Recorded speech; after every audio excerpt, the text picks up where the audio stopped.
Elias Thorne was not a man of the valleys. The valleys were for soft men, for towns with their false promises and loud saloons. Elias was a man of the peaks, a spectre haunting the snow-choked spine of the high country where the air was thin and the silence was absolute. He had no family to speak of, no deed to a single patch of dirt.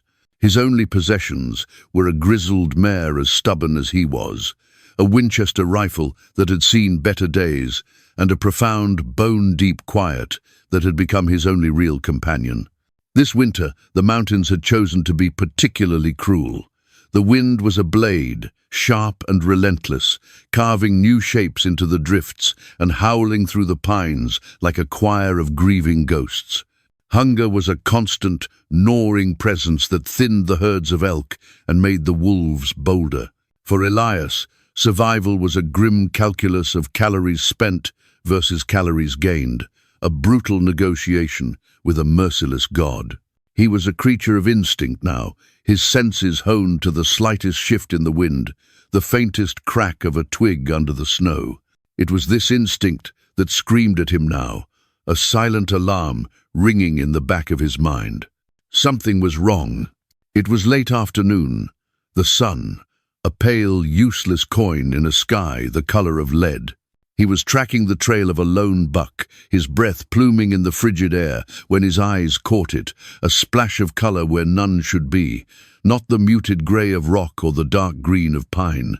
This was different. Red, dark and angry against the blinding white of the snow. It was blood, his body tensed, every muscle coiling. The hunter in him took over, his hand instinctively moving closer to the stock of his rifle. Blood in the snow meant a predator or a struggle. It meant death was nearby. He followed the trail, his boots sinking soundlessly into the powder. The crimson stains grew larger, leading him around a massive granite boulder, and there, behind it, lay the source. It wasn't an animal carcass. It was a heap of torn buckskin and black hair, a small figure crumpled into the snow like a discarded doll. A girl, native, by her dress and the fine beadwork on her moccasins. She was young, couldn't be more than 16 or 17 winters. One of her legs was bent at an unnatural angle, the buckskin torn away to reveal a grievous wound, a deep gash crusted with frozen blood that spoke of a bad fall or something far worse. She was dying. The cold was seeping into her, a slow, patient thief, stealing what little life she had left. The unwritten law of the mountains was simple, brutal, and absolute. You don't get involved. White men and natives were two sides of a war that had never been declared and would never end. To interfere was to invite trouble you couldn't handle. To help one was to make an enemy of the other, and sometimes an enemy of both. The smart thing to do, the sane thing to do, was to turn around, to melt back into the trees and let the mountain claim what was already hers. Forget what he saw, survive. Elias stood there, the wind whipping his long coat around him, his face a mask of hard-bitten indifference. He thought about the warmth of his small hidden cabin. He thought about the venison he had hanging. He thought about living to see another sunrise. But then he looked at her face, dusted with snow, her lips blue. He saw the faint, almost imperceptible rise and fall of her chest, a life flickering like a candle in a gale. His own loneliness felt vast and crushing in that moment, a mirror of the desolate landscape around them.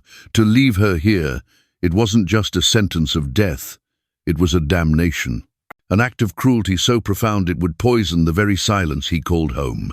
A low growl of frustration rumbled in his chest, a sound of pure disgust at the choice he was being forced to make.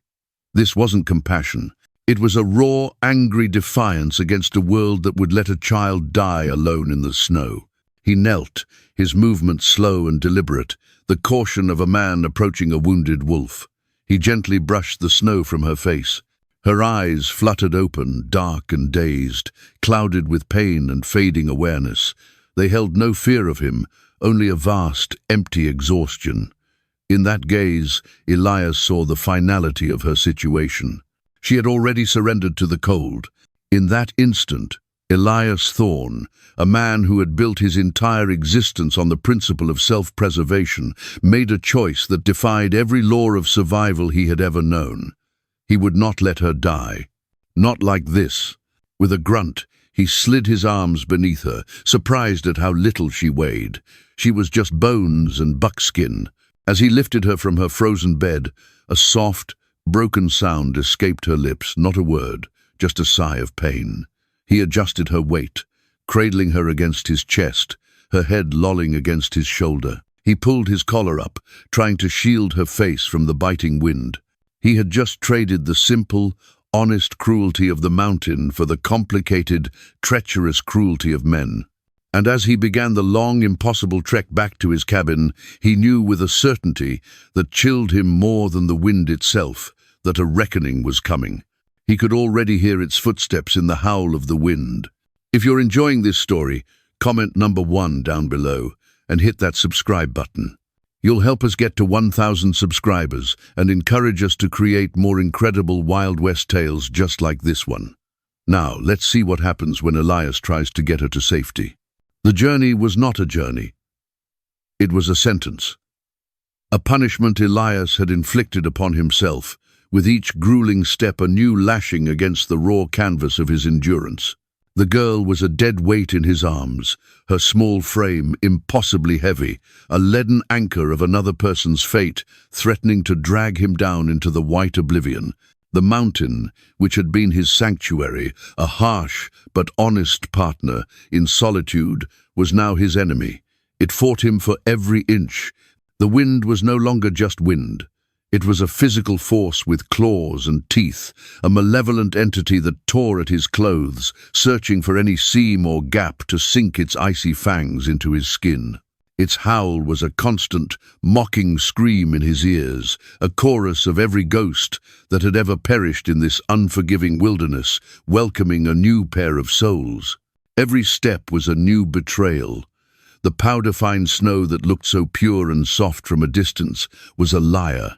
It gave way beneath his worn-out boots to swallow his leg to the knee, forcing him to wrench it free with a grunt of raw animal effort, a motion that sent fire racing up his spine.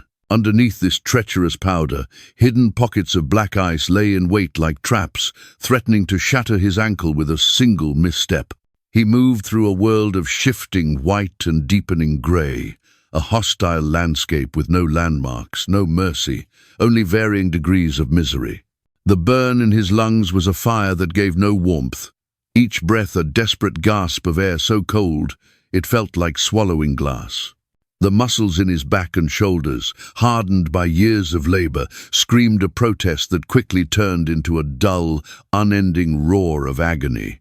He had no food, no water. His canteen had been empty since midday, a useless weight banging against his hip. To stop and melt snow was a luxury he couldn't afford. It would take time, precious time they didn't have.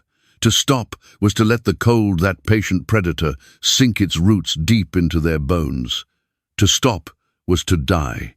So he kept moving, a solitary, grim automaton, fueled by nothing but the sheer, stubborn, iron-willed refusal to quit. He had faced down blizzards, stared down grizzlies, and outlasted starvation. He would not be beaten by a few miles of snow. Hours bled into one another, losing all meaning. The pale, useless sun vanished without ceremony, surrendering the world to a deep, starless twilight. It was in this ghostly half-light that the girl in his arms began to stir. Not to consciousness, but into the restless, tormented depths of a fever dream. She mumbled, her words a soft, alien stream of sounds he couldn't comprehend, the language of a people he knew only through rumor and bloodshed. But then her meaning, or her instinct, became terrifyingly clear. Her arm, as weak and fragile as a bird's wing, would occasionally lift, her finger pointing vaguely, insistently, toward the jagged black teeth of the western peaks, now silhouetted against the dying light. Toward home, toward the heart of the tribal lands.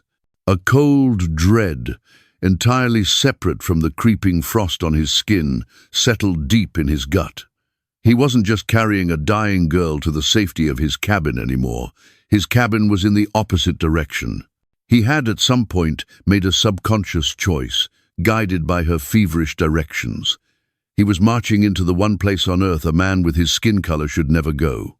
He was walking directly into the center of their world, a world that had every reason to hate him on sight, to fill him with arrows before he could utter a single word. Every shadow cast by the rising moon, a sliver of bone in the black sky, became the figure of a warrior. Every snap of a frozen branch was the sound of an arrow being knocked from a bow. Paranoia became his traveling companion, a cold whisper at the back of his neck, its voice sounding suspiciously like his own. The logical, venomous part of his mind, the part that had kept him alive this long, slithered into his thoughts. "Leave her," it hissed, the voice of the mountain's own cruel wisdom. "The mountain is already hungry. It will take her. It is her time. This is not your fight. Save yourself." He could. He really could. He could gently lay her down behind a rockfall, give her the cold mercy of a quick end, and be back at his cabin before the worst of the night set in. It was the smart play, the only play that ended with him alive. But then he would feel the fragile weight in his arms, the unnatural heat of her fever radiating through his thick coat, the ghost of a breath against his neck, and a different kind of anger, hot and sharp, would rise to meet the voice of reason. This wasn't about kindness. He was not a kind man. The world had burned that out of him long ago. This was about defiance. This was a reckoning. An act of rebellion against the casual cruelty of it all, the staggering injustice of a young life being snuffed out by a patch of ice and a cold wind. It was a curse, spat back in the face of a god he no longer believed in. He wouldn't be the man who walked away. He wouldn't add his own cowardice to the list of things that had killed her. Not this time. Night fell. Hard. The moon offered no warmth, only a spectral, surgical light that turned the snow-covered forest into a nightmare landscape of grasping, skeletal shadows. The 18 hours became a single, unbroken stretch of suffering. He was her guardian, her beast of burden, her only shield against a world that wanted her dead. His right arm was a claw, frozen around her body, the muscles locked into a permanent, agonizing cramp. His left hand was a constant spectre hovering over the cold steel of the Winchester, slung across his back. He was a rescuer and a gunman, a savior and a killer, all at once. He scanned the trees not just for a path, but for an ambush. The girl's feverish whispers continued, a ghostly litany of her people's words. He started to discern tones, if not meanings. There was pain in there, yes, but also names, repeated over and over. A mother, a father. She was calling for her family. She was trying to go home. And so, through the endless, frozen dark, Elias Thorne walked on. He was no longer just a man fighting the cold. He was a man carrying the weight of a feud he didn't start into a war he couldn't win. He was fighting the cold, the hunger, the mind-numbing exhaustion. But more than that, he was fighting the bitter, ingrained certainty, the absolute conviction that this one single act of defiant mercy was going to get him killed. He had passed the point of no return hours ago. Now, all that was left was to walk forward, to put one frozen boot in front of the other, and to meet whatever wrath or ruin waited for him in the dawn. That was an 18-hour nightmare. If you felt that struggle, show your support by hitting the like button and comment. Number 2, if you think Elias is walking into a trap, don't forget to subscribe, because what he finds when he gets back is going to change everything. The night did not break. It shattered. After an eternity in the frozen black, a faint, almost imperceptible line of bruised purple appeared on the eastern horizon. It was a promise so distant and fragile that Elias almost dismissed it as a trick of his exhausted mind. But slowly, inevitably, the purple bled into a cold, steely grey, and the darkness began to recede, not with the warmth of a true dawn, but with the stark, surgical clarity of a winter morning. The light revealed a world bleached of colour, a monochrome etching of rock and ice and skeletal trees. It also revealed that they had arrived. Ahead, the scattered, weather-beaten pines gave way to a dense, unbroken wall of ancient forest. The trees stood shoulder to shoulder, their lower branches heavy with snow, forming a natural fortress. There was a palpable change in the air here, a stillness that felt different from the empty silence of the high peaks. This was a watched silence, a lived-in silence. They had reached the edge of the tribal lands. Elias stopped, his body a single screaming symphony of pain. He stood for a long moment, simply breathing, the air scraping his raw throat. The girl in his arms stirred, a real movement this time, not the twitching of a fever dream. Her eyes opened. For a moment, they were unfocused, lost in the grey wilderness of near death. Then, they found his, and they cleared. The hollow emptiness was gone. The fear was gone. In their place was a look of such ancient, profound understanding that it struck Elias with more force than the wind ever had. It was a gaze that saw past his frozen beard, past his pale skin, past the rifle on his back.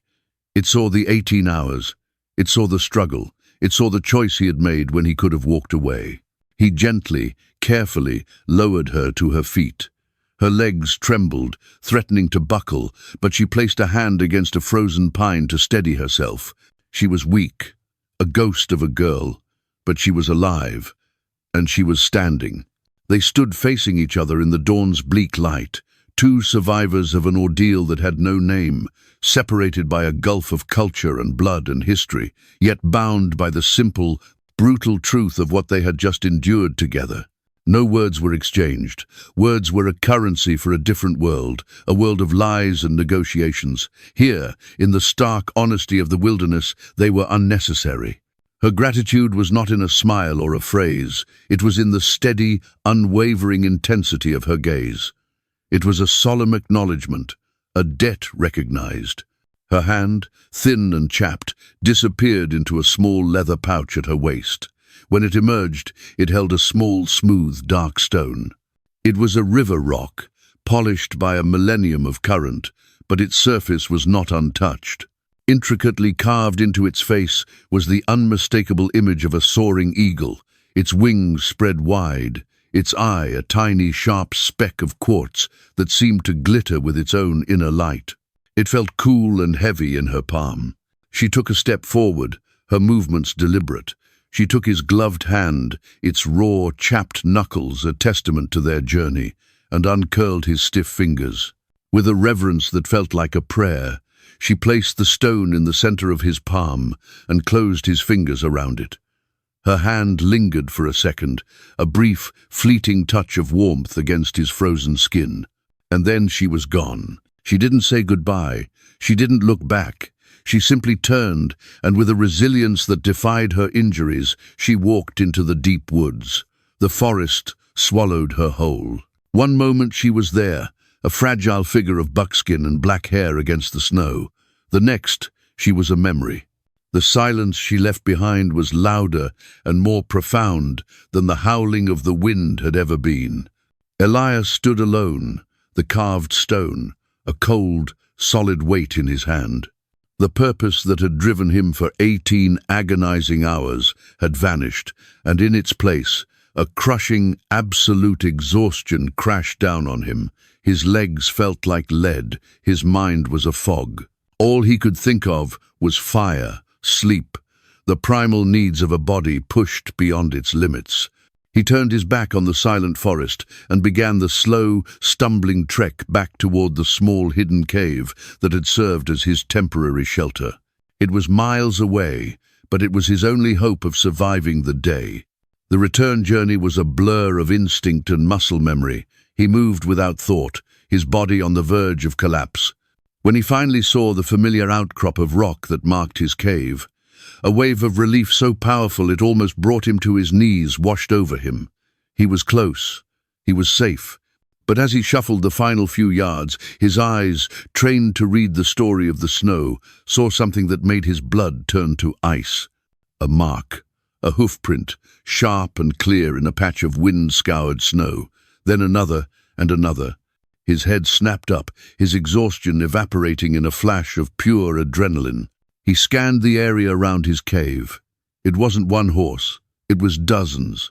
The snow was a chaotic tapestry of prints, a clear record of a large party of riders who had been here, and been here recently.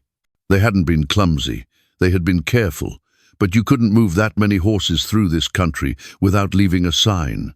A horrifying realization dawned on him, cold and sharp as a shard of ice in his gut. They hadn't been tracking the girl, they had been tracking him. They had let him do the hard work. They had let him carry her through the worst of the storm, using him as a pack mule, a tool to be discarded when his purpose was served. The thought filled him with a cold, weary rage. He had been played. He reached the mouth of his cave and peered inside. It was empty, his meager belongings untouched, but it felt wrong, violated. He backed away slowly, his hand going to the stock of his Winchester. His eyes scanned the silent, snow-laden trees that surrounded the clearing, and the forest gave up its dead. It didn't happen with a shout or a charge. It happened in absolute, terrifying silence. A figure materialized from behind a thick pine, then another from a drift of snow. A third seemed to rise from the ground itself. In the space of 5 heartbeats, the clearing was ringed with them, over 100 warriors, mounted and on foot, forming a perfect, inescapable circle. They were ghosts of pine and shadow, their faces grim masks painted for a purpose he didn't want to comprehend. They held bows and lances, and the morning light glinted off the cold, hard steel of rifle barrels. From the center of the line, one rider moved forward. He was a man who seemed to have been carved from the mountain itself, massive and unyielding. His face was a roadmap of harsh lines and old battles, his long, grey-streaked hair braided with eagle feathers. He sat on his war pony with a stillness that radiated absolute authority. This was a chief. This was power. His eyes, dark and sharp as obsidian chips, met Elias's across the clearing. There was no gratitude in that gaze. There was no curiosity. There was only the cold, hard, unblinking assessment of a judge staring down at a condemned man. Elias's hand tightened on the stone in his pocket. He understood now. They hadn't come to thank him. They had come to pass judgment, a gift, or a warning. The warriors have arrived. Before we see this confrontation unfold, comment number 3 and tell me what you would do in Elias's shoes right now. The chief dismounted in a single, fluid motion that spoke of a lifetime spent on horseback. The snow crunched under his moccasins, the only sound in a world that seemed to be holding its breath. He walked toward Elias, not with the hurried anger of a lesser man, but with the slow, deliberate pace of geological time, as if his feet were extensions of the mountain itself. The 100 warriors behind him remained perfectly still, a silent, menacing forest of leather and steel, their collective gaze, a physical weight that pressed down on Elias, trying to force him to his knees. But Elias Thorne did not kneel. He stood his ground, his exhaustion a distant hum beneath the sharp, cold clarity of the moment. This was a reckoning. He was a judge. Elias was the accused. Chief Blackwood stopped just beyond arm's reach, close enough for Elias to see the fine, intricate scars on his weathered cheeks, marks of battles fought and victories won long before Elias was even born. His eyes, dark and impenetrable as obsidian, swept over Elias, taking in his torn coat, his frost-bitten face, and the stubborn set of his jaw. It wasn't a look of hatred. It was something far more unnerving, a look of pure, dispassionate assessment, like a butcher studying a steer, deciding where to make the first cut. When he finally spoke, his voice was not a shout. It was a low, resonant rumble, the sound of rocks grinding together deep beneath the earth. His English was precise, each word carefully chosen, carrying more weight than a cartload of gold. "White man," the chief began, the title itself a wall between them, "my daughter, Kateri, is alive. She tells us a man matching your description pulled her from the snow. She says you carried her through the storm." He paused, letting the words hang in the frozen air. For a fleeting second, a sliver of hope tried to wedge its way into Elias's mind. They knew he had saved her. But the chief's next words crushed that hope into dust. My trackers, however, tell a different story. They are the best of my people. Their eyes see the truth. The snow cannot hide. For 2 days, we have hunted a pack of renegades, white men who raided a settler's homestead and then attacked my daughter's hunting party. It was they who wounded her, and my trackers found your trail, white man. Not once, but twice, crossing the renegades' path, leading directly from the direction of their last known camp. The accusation was not spoken, but it was as clear and sharp as a shard of newly broken ice. It hung in the air, glittering and deadly. The silence that followed was absolute. Elias felt the blood drain from his face, the world narrowing to the space between him and the chief. He understood now. The girl's wound, it wasn't from a fall. The chaos in the snow he'd first seen, it was the sight of an ambush. He hadn't just found a girl in peril. He had stumbled into the middle of a war party's hunt and walked away with their only witness. In their eyes, he wasn't a savior. He was a suspect. Or worse, a accomplice. Before Elias could form a reply, a new voice, sharp and full of gravel, cut through the tension. A young warrior strode forward, breaking the disciplined line. He was built like a bull. His face a mask of rage, dominated by a jagged, ugly scar that pulled one side of his mouth into a permanent sneer. His eyes burned with a fire that had been stoked by fresh grief. This was Stonehand.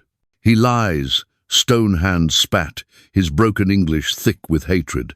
He pointed a trembling, accusatory finger at Elias. "All Wasichu lie. Their tongues are forked like the snake. He found her, yes, after his friends left her for dead. He is one of them.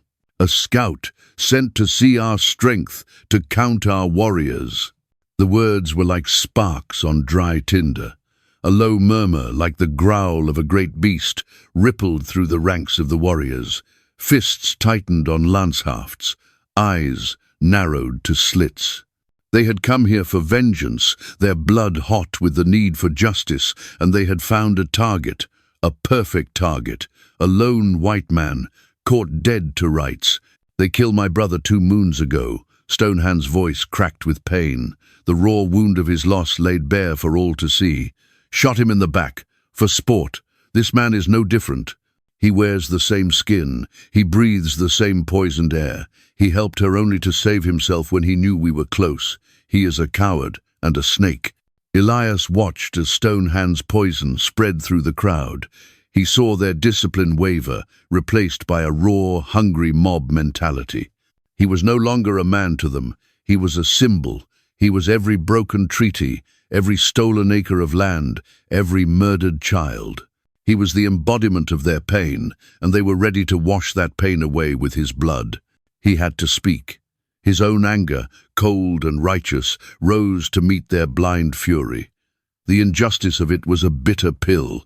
To have walked through 18 hours of hell only to be condemned as a villain by the very people he had nearly died to help.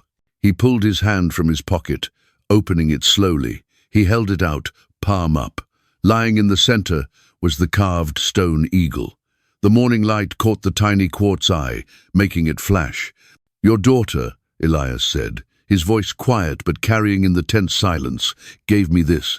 He directed his words to Chief Blackwood, ignoring Stonehand as if he were nothing more than a yapping dog.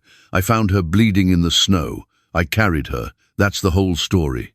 I never saw any other white men." His voice was steady, a small island of calm in a raging sea of hostility. "I did what any man with a shred of decency would have done. That's all."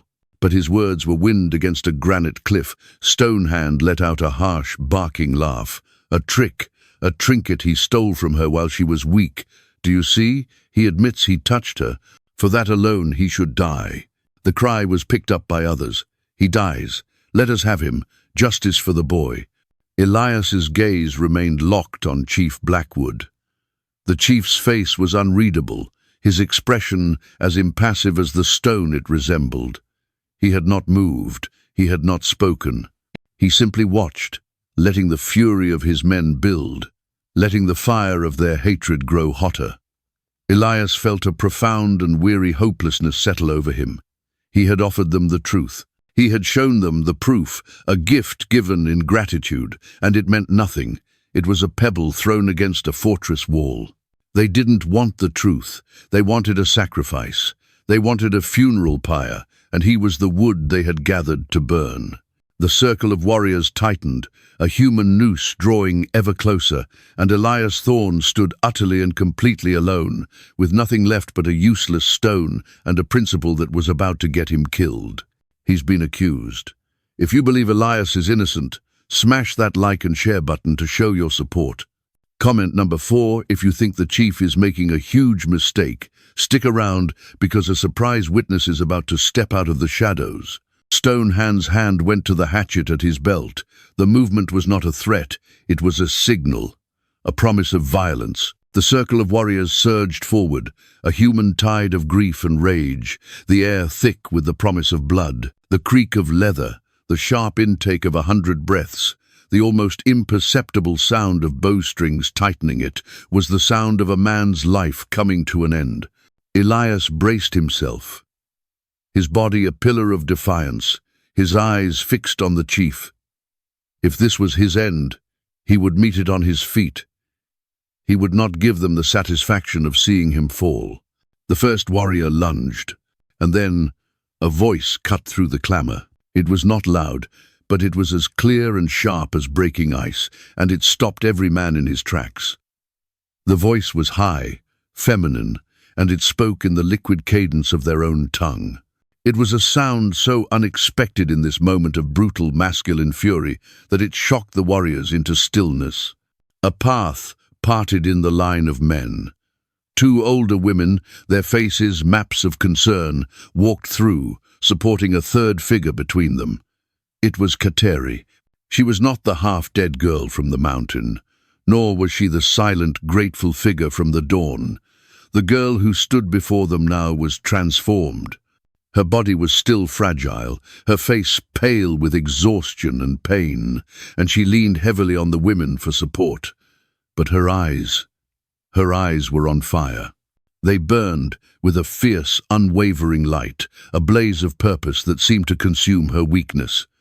She was no longer a victim to be avenged. She had become a witness, and she had come to testify.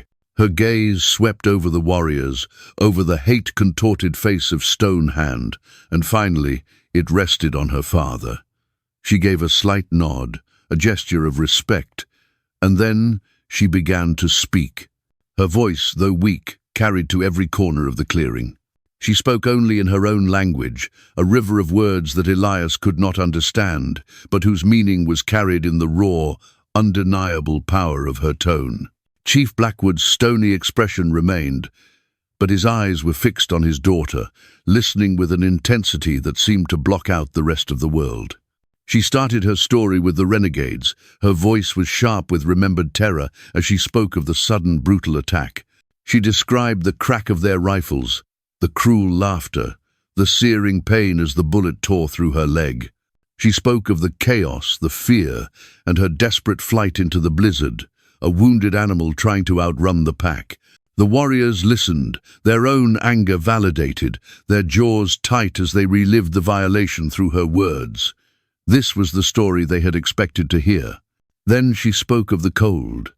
Her voice dropped to a near whisper, and she described the slow, creeping numbness, the exhaustion that became a siren song, luring her toward the final sleep. She told them of giving up, of surrendering her spirit to the snow, of the peace she felt as she closed her eyes for the last time. She made them feel the utter hopelessness of her final moments. And then she lifted a trembling arm and pointed directly at Elias Thorne. Every eye snapped to him. The full weight of their attention, now charged with her story, fell upon him once more.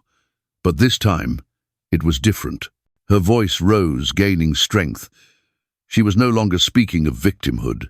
She spoke of the shadow that fell over her, the jarring sensation of being lifted from her frozen grave.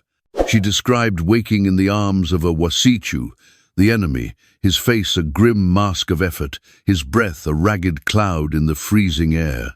She told them how he had wrapped his own coat tighter around her, turning his back to the wind, taking the full force of the storm's fury onto himself so that she might be shielded. The warriors exchanged uneasy glances. This was not the story they had been told. Kateri's voice grew more passionate. She spoke of the endless night. She described the relentless, plodding rhythm of his steps, a heartbeat of pure will that refused to stop. She told them how he had stumbled, how his body had screamed with exhaustion, but how his arms had never loosened their grip. She recounted the long hours where his low, guttural curses at the wind and the snow were the only sound, a strange and violent lullaby that kept her tethered to the living world. She made it clear that he had not been fleeing. He had been fighting the mountain, fighting the cold, fighting death itself, all for her. She was not a prize he had found. She was a burden he had chosen to carry. The transformation was happening. She was taking their hatred, their righteous anger, and she was recasting it. The narrative was no longer about a white man's treachery. It was about a man's inexplicable courage. Finally, she turned her burning gaze upon Stonehand. She took a shuffling step forward, her supporters moving with her. She was now in the center of the circle, an improbable bridge between the two men who stood on opposite sides of a chasm of hate. She spoke directly to him, her voice ringing with a new authority. Chief Blackwood translated for Elias, his own voice a low, disbelieving monotone. "She speaks to Stonehand now," he murmured, almost to himself. "She is asking him if he has a sister." Stonehand flinched as if struck. Kateri's voice grew sharper, each word a carefully aimed arrow. "She asks him," Blackwood continued, his eyes wide with a dawning awe. "If his sister were to be lost, her life bleeding out into the snow, would he pray to the spirits that a stranger might find her? Would he pray that this stranger would stop and lift her up and carry her toward home?" Kateri took another painful step, her eyes locked on Stonehand's. "And if that stranger," she cried, her voice breaking with the sheer force of her conviction, "wore the skin of an enemy, would it make his prayers for mercy any less desperate?" The question hung in the air, a stunning, unanswerable challenge. It was a spear thrust straight into the heart of their certainty. It bypassed tribe and history and revenge and went straight to the bedrock of family, of love, of the universal terror of loss. A profound silence descended upon the clearing. The only sound was the sigh of the wind in the pines. Stonehand stood frozen, his face a war of conflicting emotions. The fire of his hatred was met, and for the first time, thrown back by the undeniable truth in the girl's words. The hand that had been gripping his hatchet, ready to kill, fell limp to his side. His gaze dropped to the snow, unable to meet hers. Around the circle, the change was a physical thing. Shoulders that had been tense with aggression began to slump. Faces that had been masks of hate softened into expressions of confusion, of doubt, of a grudging, newfound respect. The warriors were no longer looking at a Wasichu. They were looking at the man from Kateri's story. The immediate threat was gone, the bloodlust drained away, replaced by a complex, unsettling quiet. The world was no longer simple. The girl's testimony was powerful. Did her words change your mind? Let me know by commenting number 5 below. Her words may have stopped the violence for now, but the chief is about to make a proposal that no one saw coming.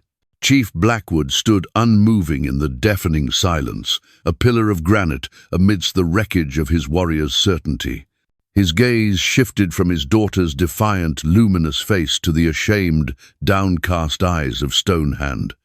Then his dark, impenetrable eyes moved to Elias. He wasn't just looking at him anymore. He was seeing him.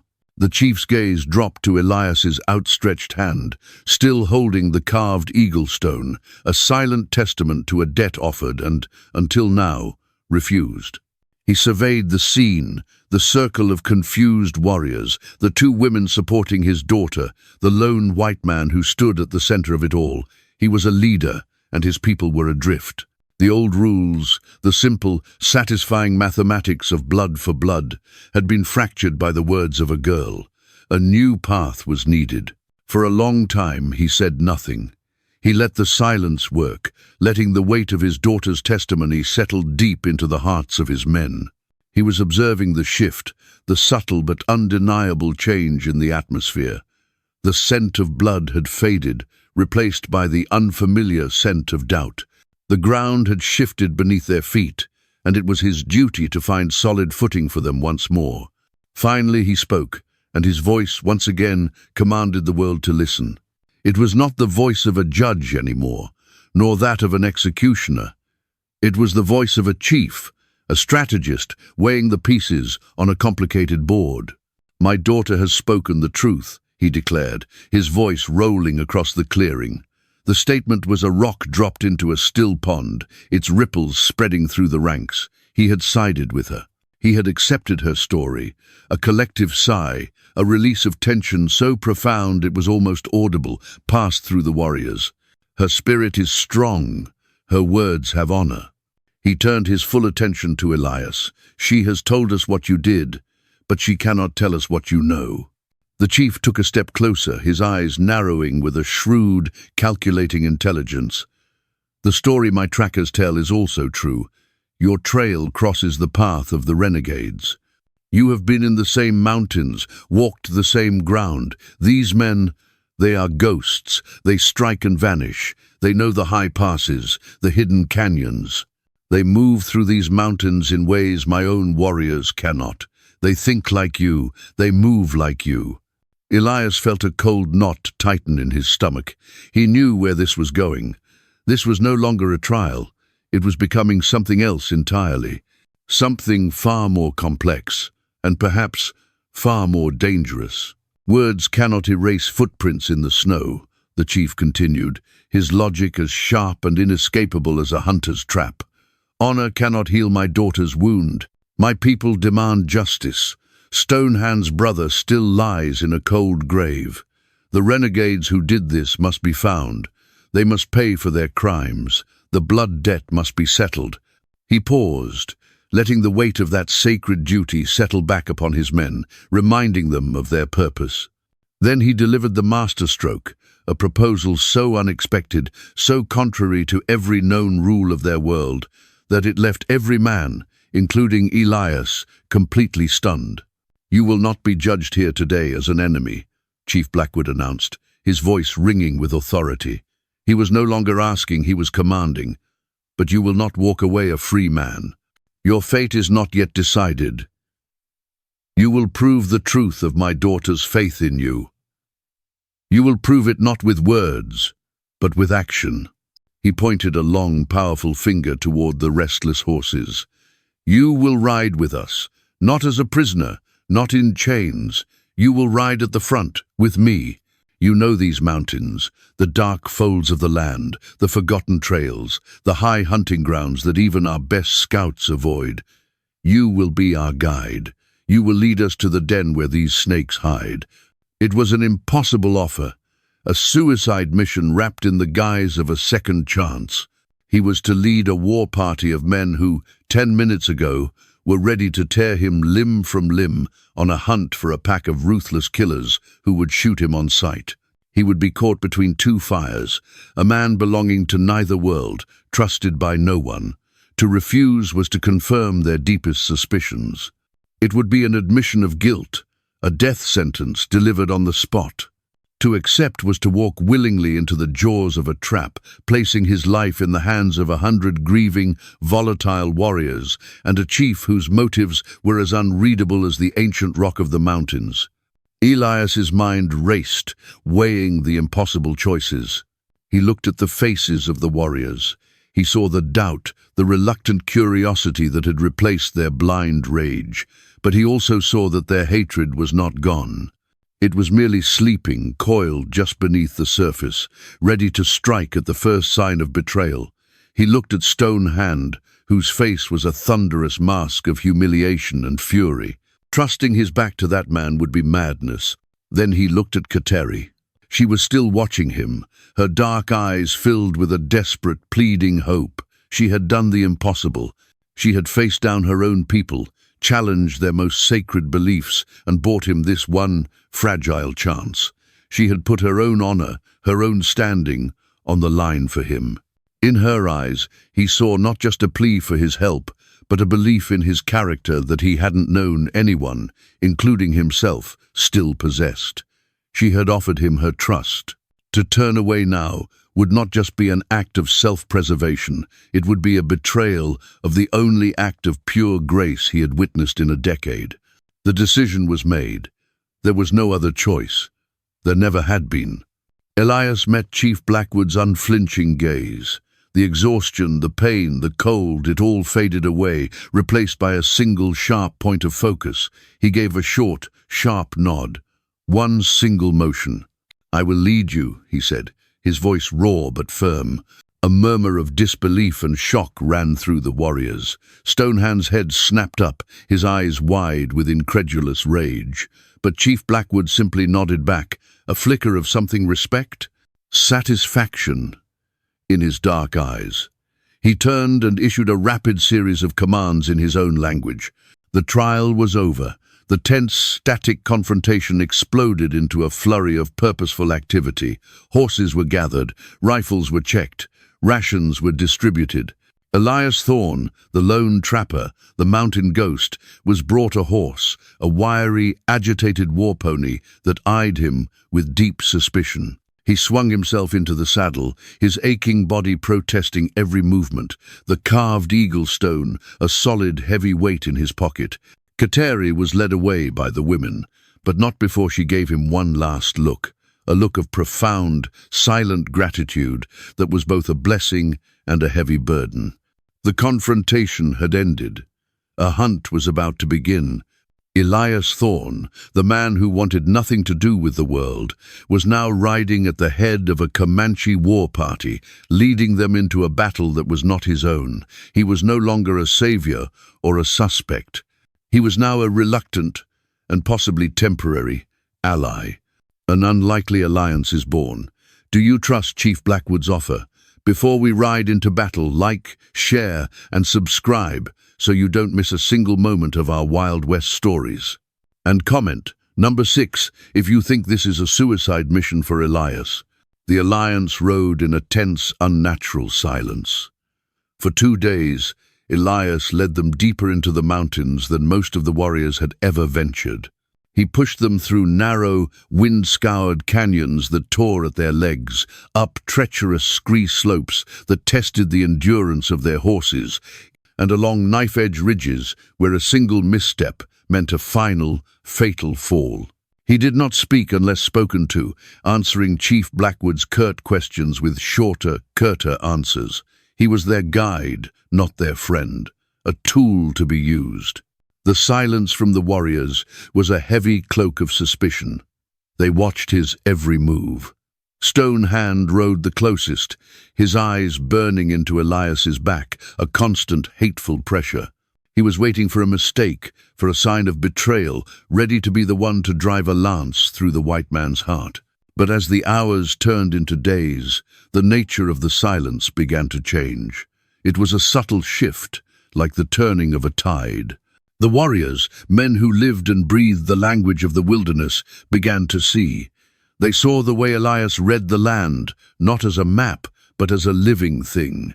He would stop, tilting his head, tasting the wind, and then lead them on a new path that bypassed a treacherous ice field they hadn't even seen. He spotted the tracks of the renegades where they saw nothing but wind-blown snow, a broken twig, a dislodged pebble, a patch of lichen scuffed by a horseshoe. He found clean water where they thought there was none, and led them to sheltered box canyons to make camp where the wind could not reach them. The suspicion did not vanish, but it was joined by something else, a grudging, professional respect. They were warriors, and they recognized skill when they saw it. This Wasichu was no soft townsman. He was a man of the mountains, like them. The hostile silence slowly transformed into a watchful, focused quiet. They were no longer just following a guide, they were a hunting party, and their senses were sharpening, honed by his expertise. On the 3rd day, Elias stopped them at the edge of a high, desolate plateau. He dismounted, crawling on his belly to the cliff's edge. Below, nestled in a deep, shadowed crease in the earth, was a narrow box canyon. A thin ribbon of smoke, almost invisible against the grey rock, curled lazily into the air. It was a careless mistake. The renegades had grown arrogant, secure in their isolation. Elias crawled back and pointed. "There," he said, his voice a low rasp. "The canyon has only one way in or out, but they'll have a watchman on the cliffs." Chief Blackwood looked down, his eyes like a hawk's. He saw it all in an instant, the tactical layout, the single choke point, the high ground. He issued a series of quiet, rapid commands. The war party split, melting into the rocks with the silent efficiency of a wolf pack. There would be no charge. This would be a slaughter, an extermination. The battle began not with a war cry, but with the single sharp thwack of an arrow. The lookout on the cliff pitched forward and fell without a sound, and then all hell broke loose. The canyon erupted in a symphony of chaos. Rifles cracked, the sound echoing off the stone walls. Arrows hissed through the air like angry hornets. The renegades, caught completely by surprise, scrambled from their lean-tos, their faces masks of shock and terror. The warriors descended upon them from all sides, a storm of righteous fury. Elias was not part of the charge. He was an outsider, a tool. His job was done. He took cover behind a rockfall on the canyon rim, his Winchester resting on the cold stone, his role now that of an observer. He watched the brutal close-quarters fighting below, a maelstrom of flashing knives and swinging hatchets, but he was not a man built for observation. He saw a warrior go down, clutching a bloody leg, and watched as a renegade leveled a pistol to finish him. Without thinking, Elias's rifle was at his shoulder. The Winchester bucked, the report sharp and clean. The renegade's head snapped back, and he collapsed. Elias had crossed a line. He was no longer just a guide. He was a participant. He began to fire with a cold, deadly precision, his mind a calm center in the storm of violence. He wasn't fighting for the warriors. He was fighting for a principle. These men below were vermin. They were the source of the poison. They had attacked Kateri. They had killed Stonehand's brother. They were a blight on the land he called home. So he fought. Each shot was a deliberate act, a punctuation mark in the story of the battle. He wasn't a frenzied brawler. He was a surgeon, excising a cancer. His bullets found their marks, dropping renegades who were about to flank a warrior, taking out a sniper hidden in the rocks, shattering the arm of a man aiming at the chief himself. The warriors below, in the heat of the fight, became aware of the unerring, deadly support coming from the cliffs. They began to move with a new confidence, knowing they were protected from above. The battle raged, brutal and swift. The renegades, outnumbered and outmaneuvered, were being cut down. Then Elias saw it, Stonehand, fighting with the berserker fury of a man possessed by grief, had charged too deep. He had killed 2 men, his hatchet a blur of motion, but he had left himself exposed. 2 renegades closed in on him, one from each side. He buried his hatchet in the chest of one, but as he struggled to pull it free, the other, a big bearded man with a massive bowie knife, lunged for his back. There was no time. Stonehand was trapped. Death was a certainty. Elias swung his rifle, but the angle was wrong. He couldn't get a clear shot. He swore, a raw curse ripped from his throat. He leaped from his cover, abandoning his high ground, and began scrambling down the treacherous slope, half running, half sliding down the loose rock. The world became a blur of motion. He had one thought, not him, not like this. He hit the canyon floor, his legs screaming in protest. The renegade was raising his knife for the final killing blow. Elias didn't even have time to bring his rifle to his shoulder. He fired from the hip, a desperate, impossible shot. The roar of the Winchester filled the canyon. The big man froze, a look of stunned surprise on his face. A dark, blossoming stain appeared on his chest. He staggered backward, his knife clattering to the ground, and then collapsed in a heap. Silence. The last of the renegades was dead. The battle was over. The canyon floor was littered with the dead and dying. The air was thick with the coppery smell of blood and the acrid smoke of gunpowder. Stonehand slowly turned, his face a mixture of shock, confusion, and disbelief. He looked at the dead man at his feet, then up the slope to where Elias stood, leaning heavily on his rifle, his chest heaving. Their eyes met across the space of the battlefield. The hatred, the suspicion, the years of ingrained enmity, it was all there. But it was joined by something new, something raw and undeniable.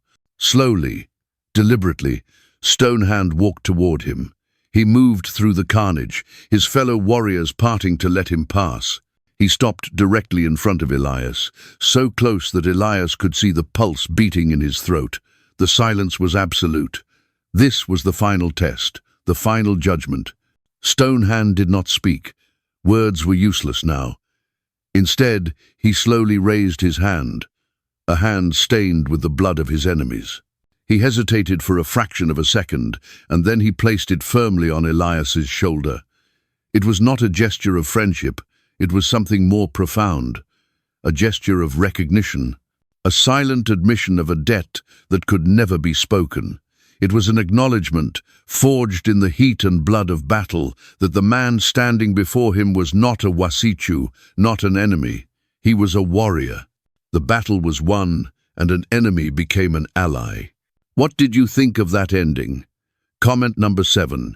If that moment between Elias and Stonehand gave you chills. Now let's see how this incredible act of courage transforms one man's destiny forever. The ride back was different. The silence was still there, but it was no longer the heavy, brittle silence of suspicion. It was the quiet, bone-weary calm that follows a storm. It was the shared silence of men who had faced death together and survived. No one spoke of what had happened in the canyon, the desperate shot from the hip, the moment Stonehand's life had been saved by the man he despised. They didn't need to. The truth of it rode with them, a tangible presence in the cold mountain air. Stonehand no longer rode behind Elias like a guard. He rode beside him, a subtle but seismic shift in the geography of their relationship. The space between them was no longer a battlefield. When they arrived at the tribal village, the entire community was waiting. News of the victory had traveled ahead of them, carried on the wind itself. As they rode into the central circle, Elias was no longer an outsider to be feared or a prisoner to be judged. The way the people looked at him had changed.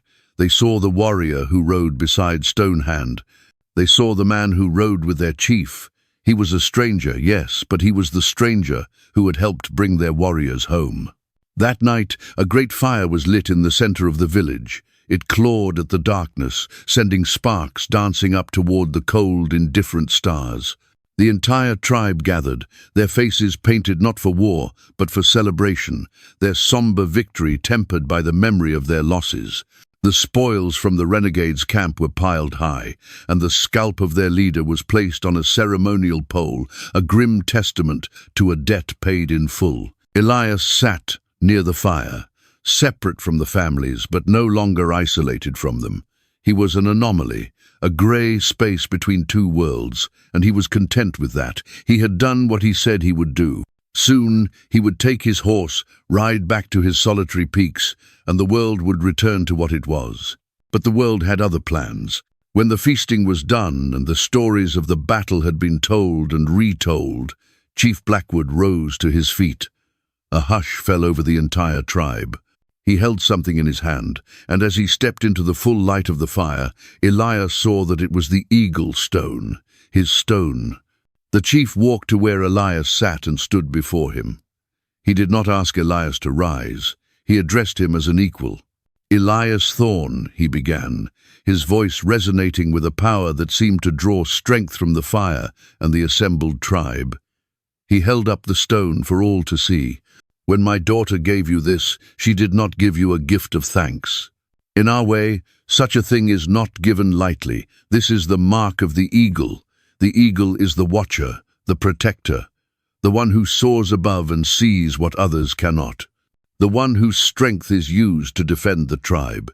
He looked directly into Elias's eyes, and in their dark depths, Elias saw a profound, unwavering sincerity. She did not give you a gift, she gave you a name, she gave you a purpose.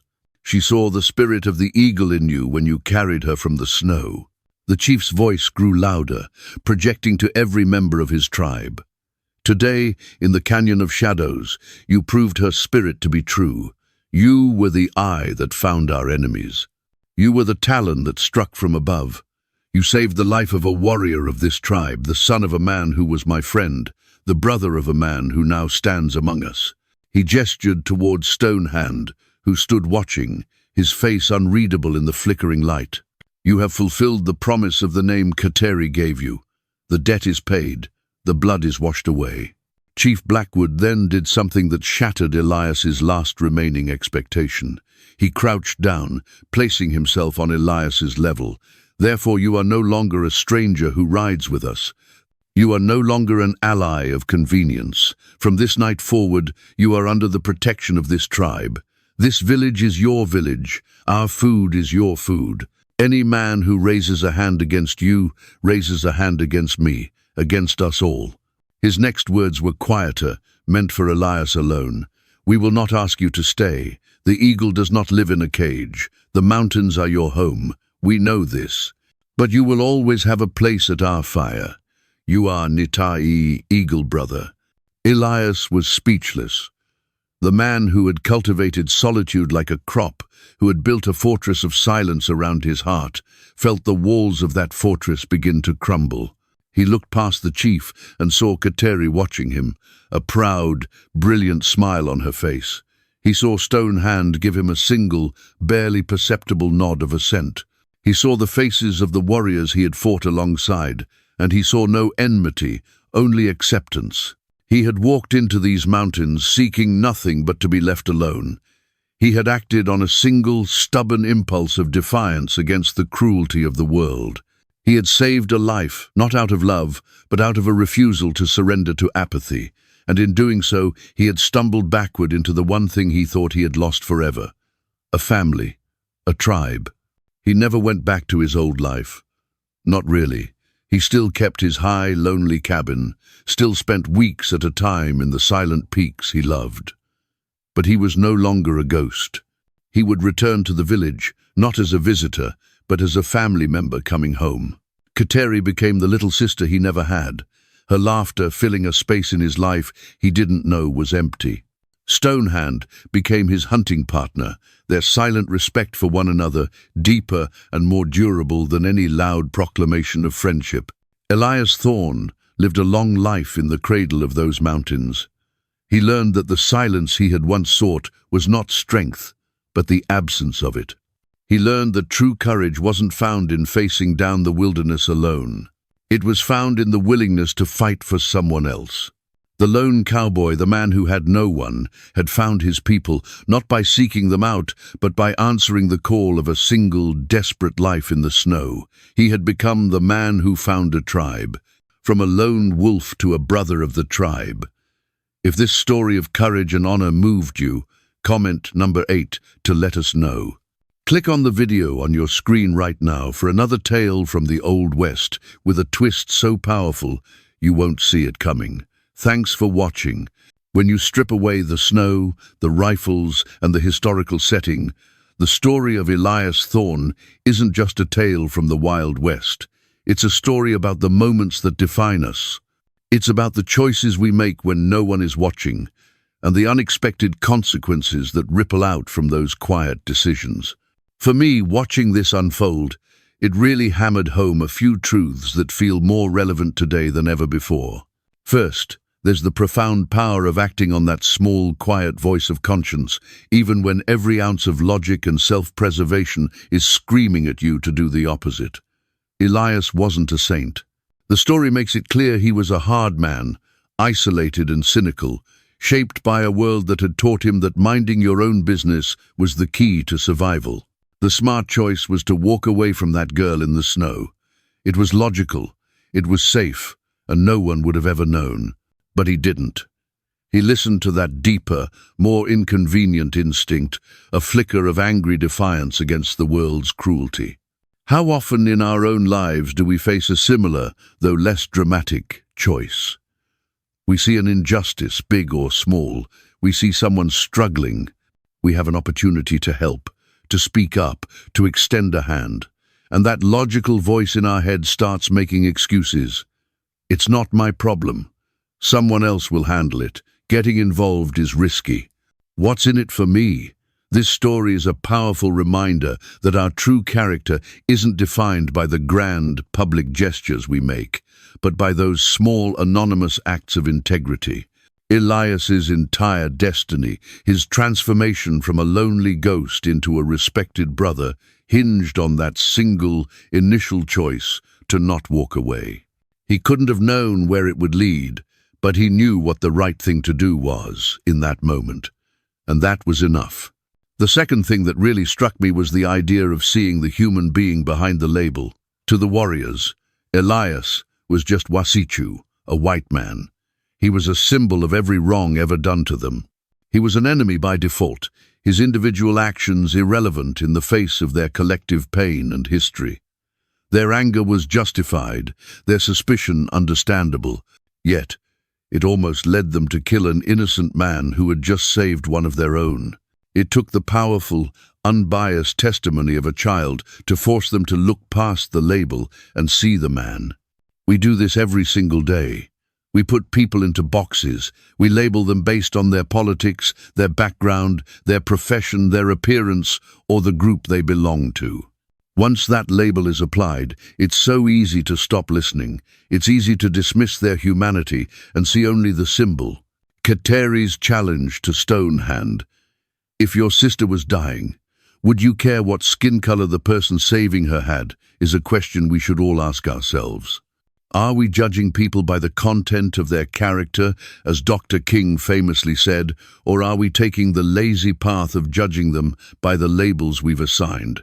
Elias and the warriors were able to form an alliance only after they saw each other as individuals, as skilled men facing a common enemy. The moment they looked past the labels, progress became possible. Finally, this story is a beautiful illustration of how our greatest strengths can be forged in our moments of greatest vulnerability. Elias was a man who prided himself on his solitude, his self-reliance.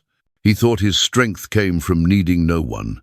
But his true journey began when he allowed himself to be vulnerable first, by taking on the responsibility for a dying girl, and later by trusting the very men who wanted to kill him.